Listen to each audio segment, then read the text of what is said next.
Ever since I was young, looking at these skyscrapers in New York City, I would wonder, do they ever fall?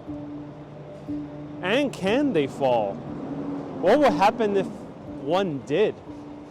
Well, luckily, New York City never had to experience that.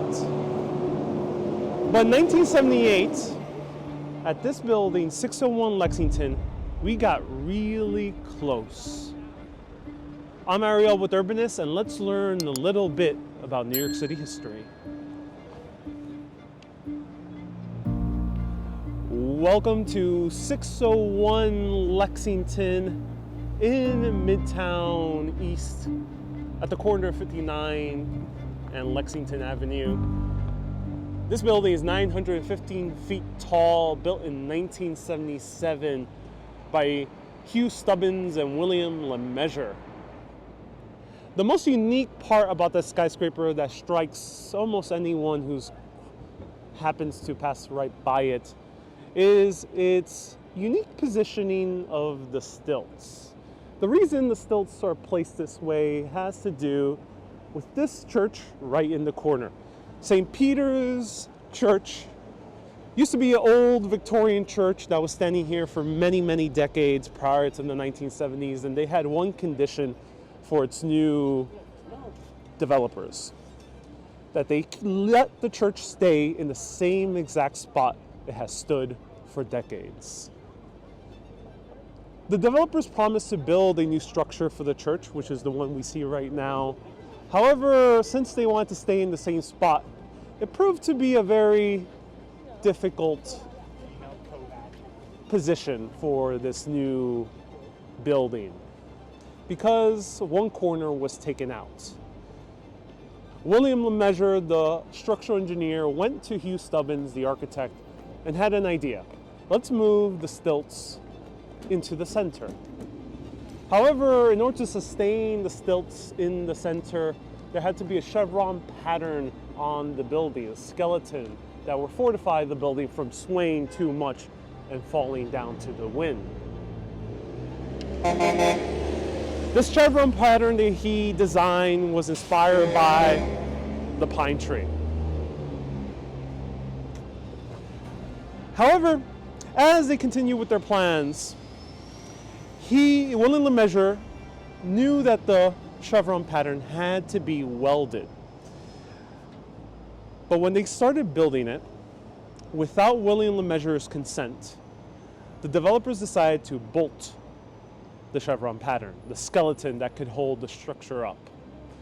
In most cases, bolting or welding wouldn't really make so much of a difference. Until 1978, William LeMessurier gets a phone call from a student of engineering in New Jersey. This student was studying the building because of its unique design.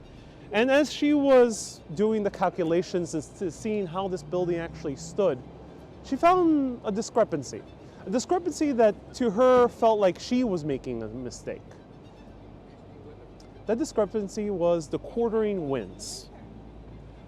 Now, with any type of building that you see here in New York City, there's always going to be a slight wobble, because the taller the structure is and the skinnier it is, the more it is susceptible to the forces of the wind. 601 Lexington thought about that, and they added a huge concrete ball bearing on the very top, a mass damper, which is this large concrete mass on top of a few ball bearings in order to maintain the structure in weight balance so it doesn't tip over or wobble, causing nausea for its inhabitants. Let's take a closer look downstairs.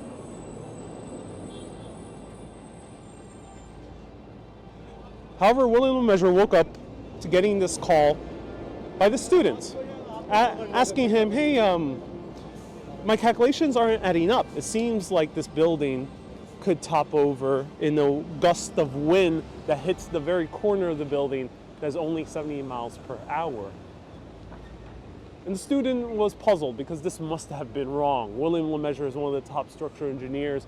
How could he get this wrong? The thing is, the student was right.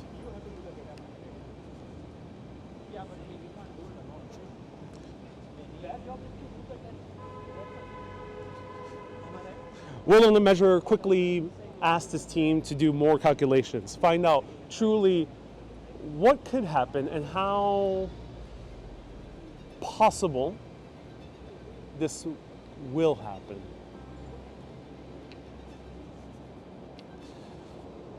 When his team did the calculations, they found out that every 16 years, a wind of over 70 miles per hour will hit the corner of this building, causing it to collapse.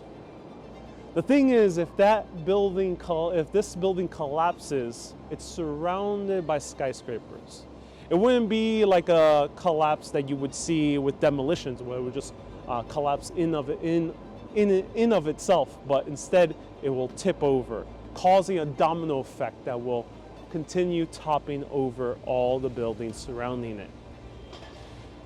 They did calculations. Over 200,000 people could be in danger if this building were to be hit by a quartering wind. Things got even more complicated. Because in September of that year of 1978, shortly before William LeMessurier was getting that phone call, Hurricane Ella was making its way directly to New York City. A hurricane surely would cause the demise of 601 Lexington and the demise of maybe even the entire Midtown Manhattan skyline. They had to do something very quick. However, they couldn't cause mass panic with everyone around. If they knew that the entire skyline could be destroyed by one building and one storm, that would be bad news for everyone. They had to fix it in secret. So only the mayor, the superintendent of this building, and the head of the welders union, and also the head of the Red Cross was informed. The Red Cross was in place just in case Hurricane Ella hits before the repairs were made and people needed to be evacuated quickly.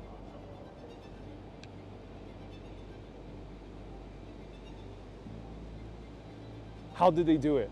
How did they fix this building without anyone knowing and without ever causing a catastrophe? Well, luckily, no one found out about it because there was a newspaper strike. 1978, most of New York City's newspapers weren't printing any news. No one was here to investigate it. So the welders came here late at night and started repairing the building, removing parts of the skeleton and reinforcing it. This took only a few short months, and by pure happenstance, Hurricane Ella veered away from New York City. The crisis was luckily averted, and Midtown Manhattan is still standing. However, no one knew about this story until 1992, when William LeMessurier was casually chatting about it at a party, and the New York Times editor was there. He published a story showing it as a perfect case of good ethics in engineering, because William LeMessurier realized his mistake and also corrected it in due time. But as documentaries started popping up of this building, a woman by the name of Diane Hartley saw the report, and she was shocked because her husband called her down and said, "Hey, this is the building you covered in your thesis." Diane Hartley was aghast to hear the story of a random student that called up William LeMessurier. Was it her? Well, to her, she felt like it must have been someone else. She went over to talk to her thesis professor, and her thesis professor knew almost all the heads of engineering in all of New Jersey. And he said, "No one wrote about this building, only you."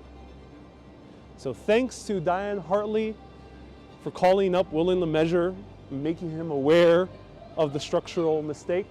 And thanks William LeMessurier for somehow getting really lucky and fixing this building.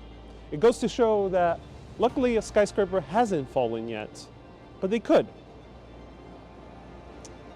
But luckily, we have learned better with 601 Lexington.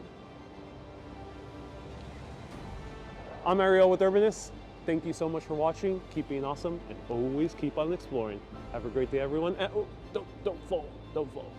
I'm Ariel with Urbanist. Thank you so much for watching this video. If you want to see more videos of exploring cities all around the world and its history, please subscribe and click that bell button for notifications. Also, if you want to support this channel and get access to exclusive videos, go to patreon.com/urbanist. Keep being awesome and always keep on exploring.